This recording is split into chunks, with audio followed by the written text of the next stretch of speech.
امپراتوری هخامنشیان اولین امپراتوری فارسی زبان جهان، بزرگترین امپراتوری جهان تا اون دوران و اولین ابرقدرت جهان بودند. با هم بریم شهر پارسه یا تخت جمشید رو بازسازی بکنیم. اینجا کاخ دروازه‌های ملل هستش که از طریق پلکان ورودی وارد شهر پارسه میشه. اونجا برای انتظار دیپلمات‌های سراسر امپراتوری در نظر گرفته شده بوده که از درب جنوبی مشرف به حیاط کاخ آپادانا میشه. کاخ آپادانا بزرگترین کاخ امپراتوری داریوش بزرگ بوده که دارای 72 ستون بوده که مشرف میشه به کاخ سدر یا تالار شورا.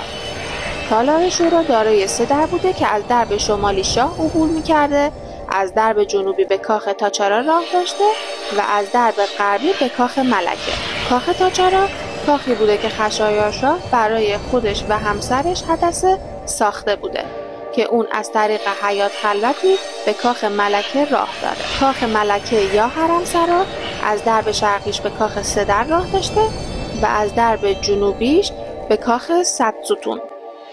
کاخ صدستون دومین کاخ بزرگ امپراتوری هخامنشی‌ها بعد از آپادانا بوده و دارای 100 ستون زیبا بوده که از درب شمالی به کاخ آپادانا راه داشته و این تازه بخشی از شکوه و زیبایی شهر پارسه هست.